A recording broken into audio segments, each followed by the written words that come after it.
Hello, Ken Spriggs here with part 4 of my 2001 Discovery build.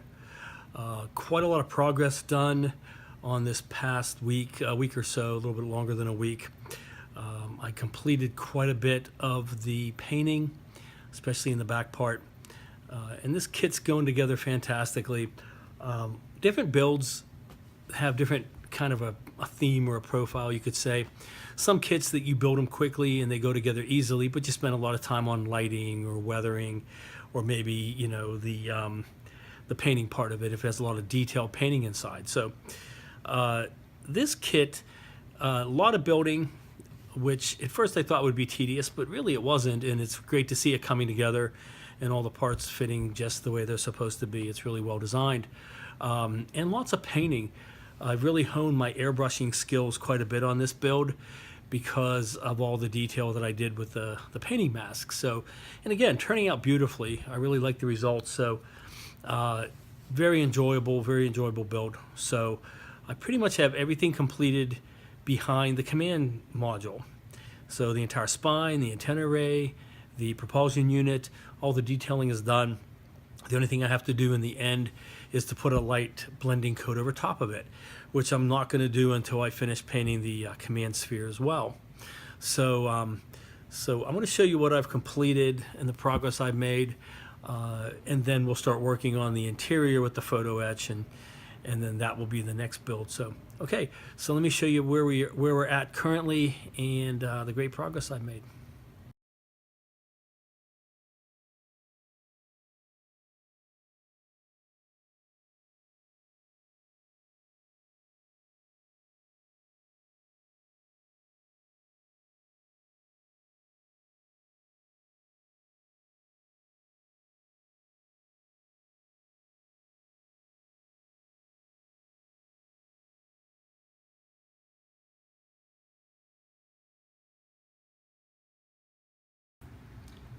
All right, and here is the completed propulsion unit, all glued together.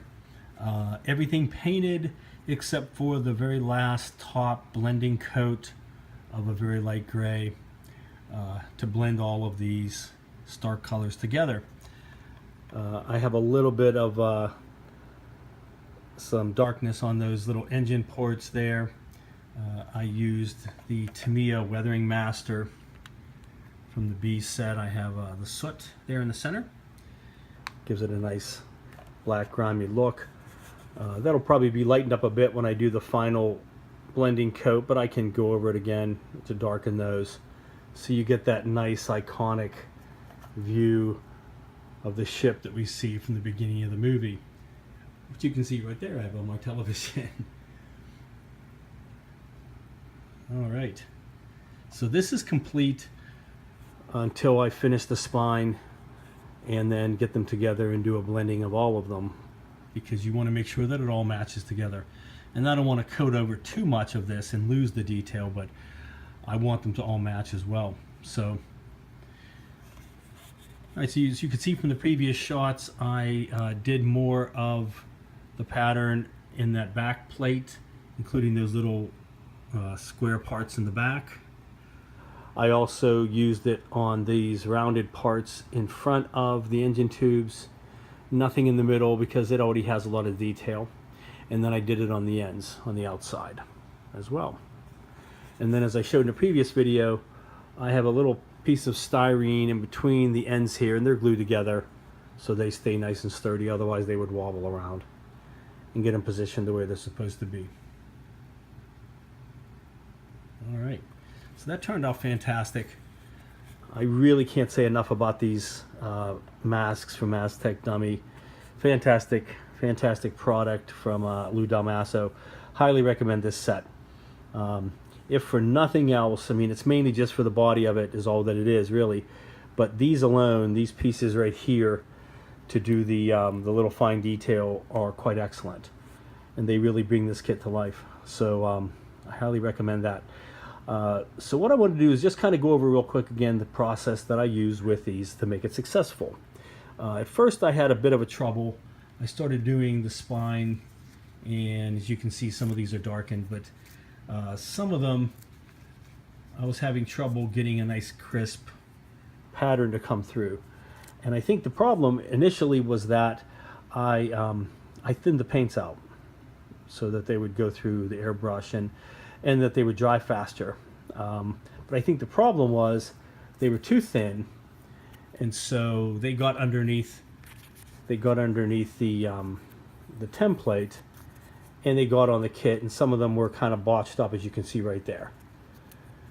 So after a couple of passes, I wasn't getting a clean pattern. I was getting it kind of all mucked up.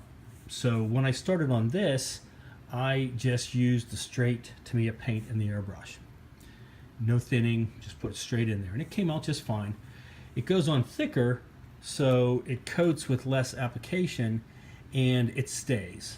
It doesn't thin out underneath the mask and ruin it. So it worked out perfectly, and as you can see from these masks, I don't really have any bleed through at all. It's still yellow and clean on the other side of it. So that's the key to it. And these I had multiple passes. As you can see, they're really gummed up. It kind of looks like glossy paint, but I didn't use glossy. I used all flat paints, and that's important. You don't want to use any glossies, you just want to use flat. And the way you can tell is any of the Tamiyas, it's XF. The F indicates flat. If it's just X, it's not the flat version. So there's a glossy white and there's a flat white. Plus they'll also say flat as well. So you want to make sure you're using those colors. So here's the basic method that I used. All of the parts were first painted with a dark German gray, and I allowed that to dry. And then I went over with a light misting of the flat white. And what that accomplishes, and you can still see it on these back tubes here, that section in the middle with all the detail, it looks like it's light gray. But in reality, I didn't use any light gray at all. I just painted it with the German gray and then misted over with the flat white. And then the end result was it looks light gray because it would take several coats of the white to cover that dark German gray. But you just put on a light coat and it comes out looking like a light gray, which is kind of cool. Plus it has different parts that are darkened underneath, and if there's detail it stays darker underneath, that kind of thing. So that's kind of my initial like black basing, as it were. And I used black actually for the inside of the back engine, so they're even a little more uneven looking gray. As you can see, a lot of that black is still back in the detail, especially in those little grill sections inside. So then once I get like that light gray, I begin with the template, and initially it is this size and it looks like this. See if I can get it on camera. There you go. And this set comes with 3 of them. I only use 2 because I want to keep this spare in case I need some extra on the spine. Some of those might have gotten a bit gummed up from the first mishap. And these are fairly sizable, so they cover a nice area. And with the tape over it, I could actually tape it down and it adhered to the curves of the model, and it does a great job of it. So I had one for the gray, and it was bigger obviously, and I had it all taped around and framed, and I did one pass on the whole thing with a gray coat and let it dry thoroughly. And in between each one, I give it a few minutes to dry so I'm not going over it. Then I'd move the mask to the next section and the tape would be up here, and so you let it dry before you do that, but just a few minutes, 5-10 minutes. But then I let the entire thing dry with the gray, and this was neutral gray, so that was my dark pass. And once I did the entire thing with the dark pass, I went back again, took another clean set, and I did a pass with the flat white pass. So, but the key to it is, let's say you started with the pattern this way, and the pattern is distinct. With the gray, you want to flip it over, and you want to do the white the opposite, so they're not overlapping. Some of it overlaps, but you don't want them to be an exact match, or you just paint white over top of the gray. So the end result is you get some dark gray panels, some light white panels, and some medium gray in between. Gives it a lot of detail on there. So, all right, and I did that with all of this, including these and these parts in the end. And then once it's all dry now, my final coat will be something else in between. It won't be pure white, and it won't be, you know, this medium gray. It's going to be something in between. I'm thinking about maybe mixing them together and coming up with something 50-50, but we'll see. We'll experiment. But the final coat will blend it all together. It'll dull down the white, but lighten up the gray a bit, and it'll give you more of a homogenized look in between. So, all right. So this is coming along fantastically.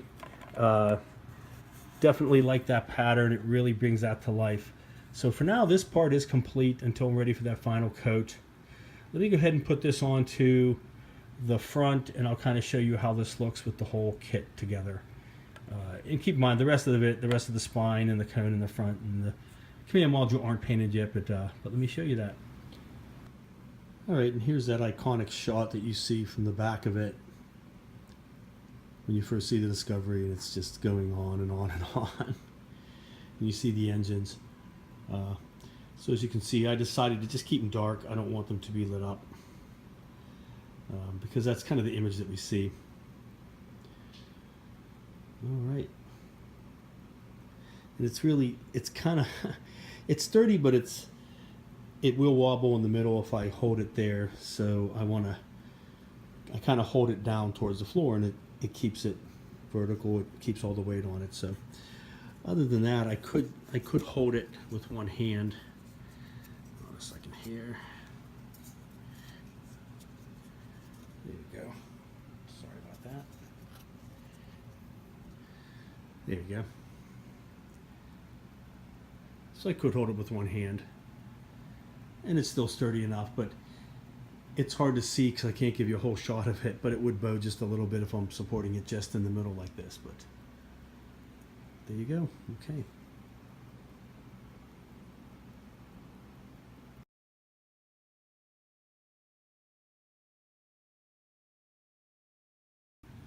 All right, so I'm working on the spine, and I also put a coating on the two end pieces that I have masked off. So if you remember from my last video, possibly one before that, I painted this with a German gray, and then I put down some of the masking, which you can't really see right now, but I masked over some of those panels, and also on the front. There's several panels here that are masked off. So then what I did is I've gone over with a coating of the neutral gray, which I'm also using for the spine, for the dark pass. I'm going to let that dry. And then what I'm going to do is put down some more masks on here and on the back. And I'm going to put one more coating of a lighter gray, not the final color that I'm going to use, but a lighter gray. So I'll have three different panels: dark gray, kind of this medium gray, a lighter gray, and then I'll mist over all of them and bring them back down again to an even look. So I'll let those dry, and then I'll go ahead and put down another masking on that and paint it yet again. All right.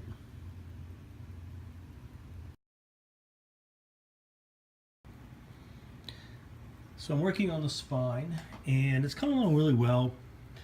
I thought it would be a lot more work than it was, but even though it seems like a bigger area, I'm only really doing tiny little pieces. So it's really taking a lot less time than the propulsion unit. So I'm almost done. I'm up here to the last two little sections on the front, and I'm just doing a gray coat for now. And I've only had to use one of these. I started with a clean one, did the same thing, put it on the, put some tape over it.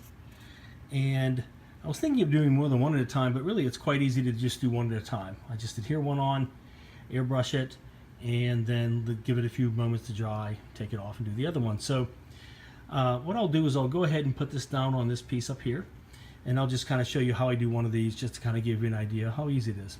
All right. All right, so I have it set up on here, and the tape is long enough that just the edge of the one behind it and the one in front, you can adhere to it. Actually, I can just stick that down, as you can see. But the mask is also self-adhesive on the back, so as long as you don't get the paint underneath it, it still sticks. So that's on there, ready to go. And what I've done is I have this big box here that I made. I took an old box, a large box, like a TV box I think, cut some pieces, and I made this. Originally this was for a diorama that I completed for the Millennium Falcon, and it had to be big enough. So it's been really good for this. I have some newspaper in it to protect it, and I can just throw that all out when I'm done. But the nice thing is that this fits from edge to edge, and it's deep enough that I can actually twist it around, and that antenna array will not touch the bottom, so I don't get it broken. So okay, so I have that in place. So let me go ahead, and I'm going to just put a paint on it and show you just how easy that is.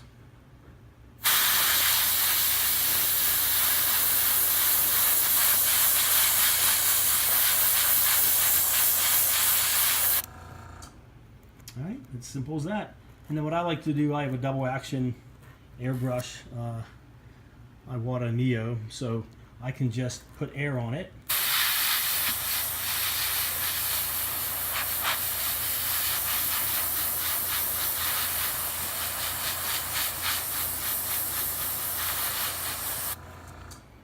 And then what that'll do is go ahead and let that dry faster.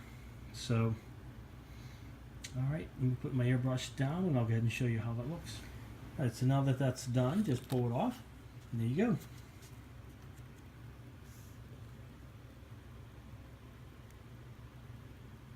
So just about finished. Like I said, this went pretty quick.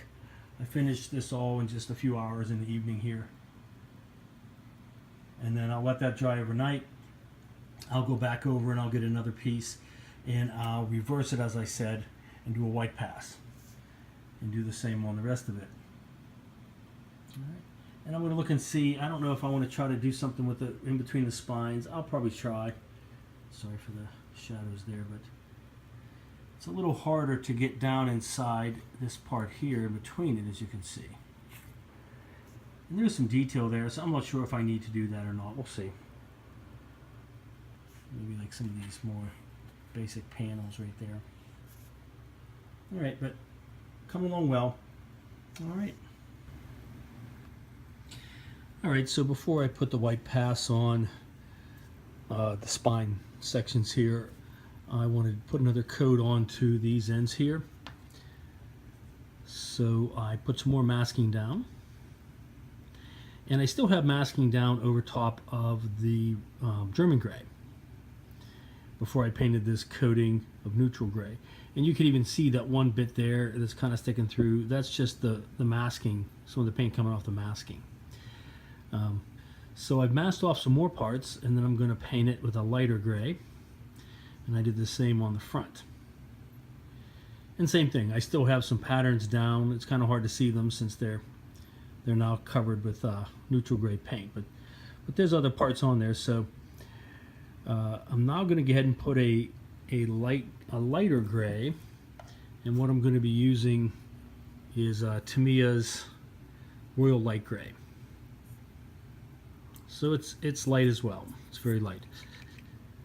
And like I said, now these ones, there's a different painting style going on with this section, the front dome. Well, the front dome's over here actually. It's a bit of a different type of a painting. Unlike these, where I'm using these patterns to give it kind of a detail, these are going to have distinct patterns of dark, lighter yet, and then all blended together. So that's what these are going to accomplish. When I'm done with this third coat, I'm going to peel all the masks off, and I'm going to have some sections that are really dark German gray, some that are going to be neutral gray, because these will stay neutral gray, and I'm going to have then this lighter Royal Light Gray, and that's not going to be the final gray. It's going to be even lighter. It's going to be an almost like a really almost white kind of a gray, just enough to blend all these together. So all right, so I'm going to go ahead and get a coating on those, and then that'll be ready to let those dry and move on to the rest of the spine here. All right, so I'm working on the last leg of the spine painting, putting on the white pass over top of the dark pass there. And I have one more piece of the template left, and this is the one from the back that goes on the, that you can use on the propulsion unit. Because I didn't really have a really nice clean piece, the smaller pieces that go onto the spine. Let me show you here real quick. These ones right here. And as I showed earlier, my first attempt I had kind of mucked them up, so a lot of them don't have a really good adhesive, and they have the, you can see the paint on the back. So rather than try to fuss with those, I want it to stick well, and I'm done with everything else but the spine. I went ahead and used my reserve piece that I saved. So I have a nice clean piece here that's not been painted yet. And it's certainly bigger, but it's fine. I can move it around and just highlight certain parts of it and get an even more random pattern. So, okay, let me go ahead and get that all completed. All right. And here is the completed spine with the white pass over top of the gray pass. So you can see it has a similar detail that the rear propulsion unit has. I've also completed the front section right before the command module with the different grays, and I did the same on the back with the different grays. And keep in mind, all of this now, the last thing I'll need to do on this once it's all completed is to put a light blending coat to meld all these together. So I'm going to wait until I finish the command module, and then I can do them all at once so they all have a homogeneous look to them, because I don't want to cover over any details by putting too much on and missing some others. So it'll all come together. Alright, let me go ahead and put this onto the rear propulsion unit, and then this whole section will be complete. Alright, and then there's the propulsion unit attached.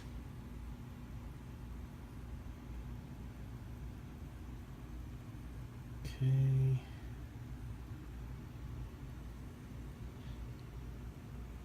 And once again, these stark differences are not going to be the final look. So the whole thing is going to have a generalized gray look, a light gray. And the darks are going to be brought down on these stark pieces here. The same with here. You're not going to see that same bright white or dark gray on there. It's going to be more of a blended in detail. And the same with the spine.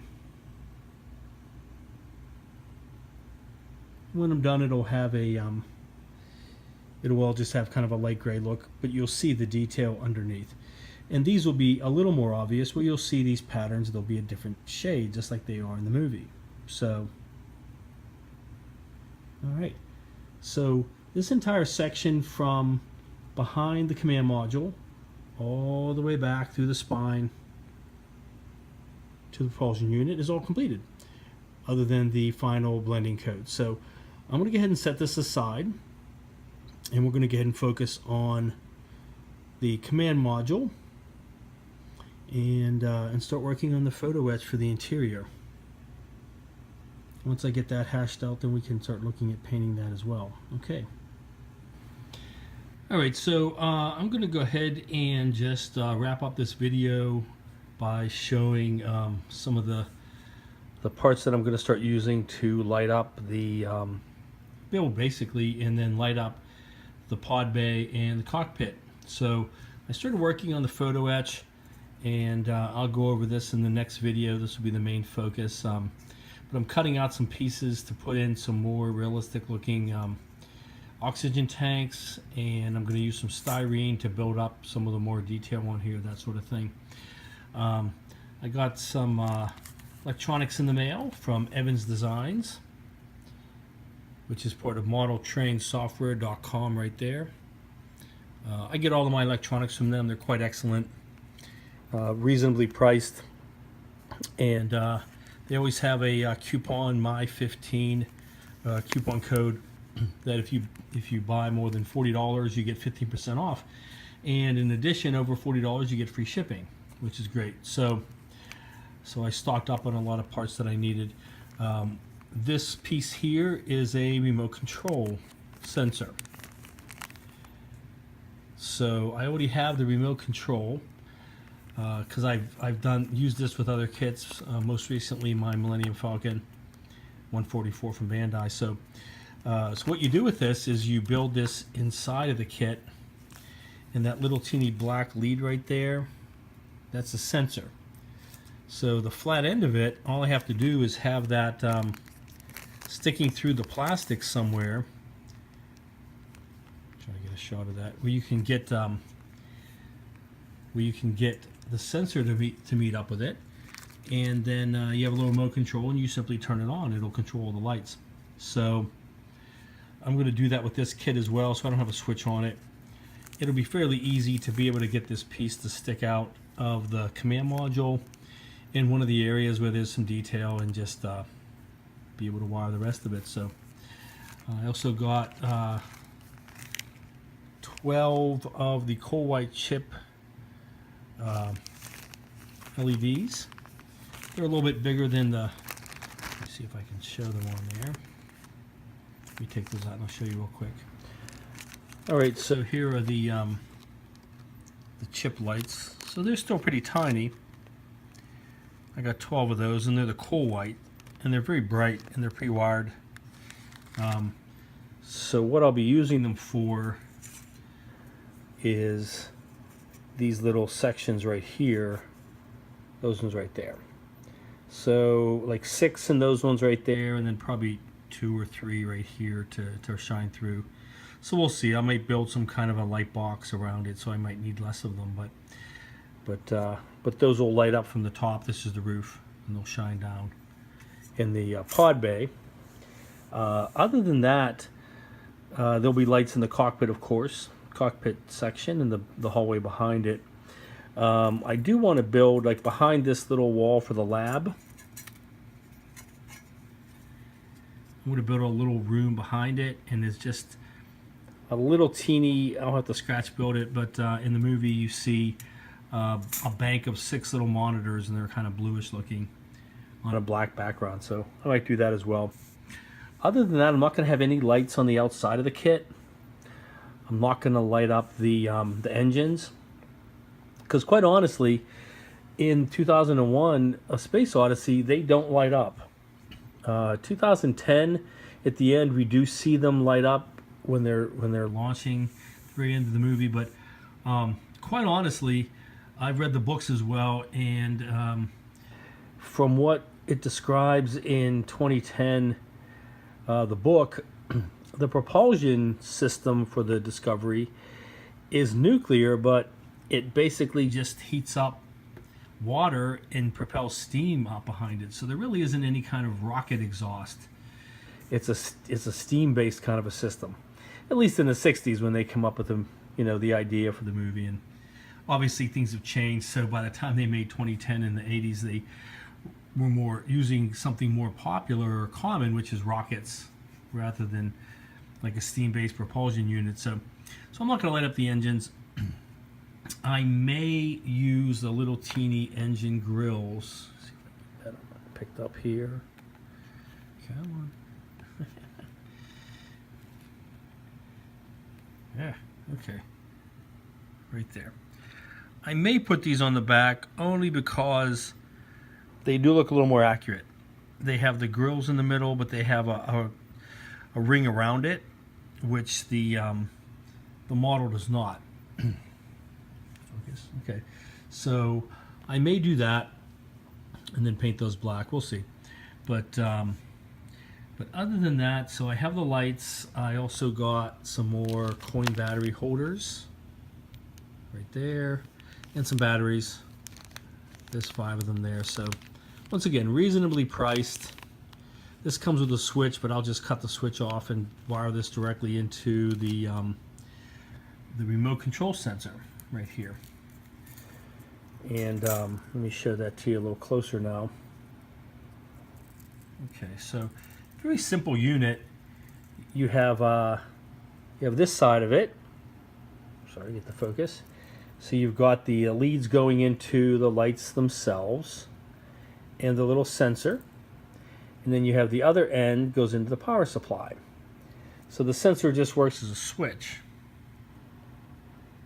Yeah, and that end of it right there. So all I have to do is have that little teeny section right there sticking out of the hull, and it's very sensitive. You can even paint over it, and it does not block the remote control from activating it. So it'll be pretty simple to get that into the command module.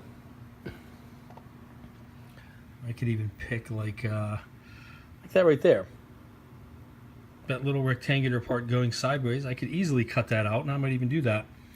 And then just paint over it. It's a darker gray section anyway, so it'll have a little more detail in it. You know, it's sort of like even that there, so it's not a big deal. And then all I have to do is point the remote and turn it on close to it, and it has a really great range, so that'll light up all the interior lighting for me. So everything's going to be in the front command module. That's the only place I'm going to have lighting. The rest of the kit is not. So okay, so I'm going to go ahead and wrap up this video for this week. Fantastic progress, as I said. I'm really loving this kit and this build.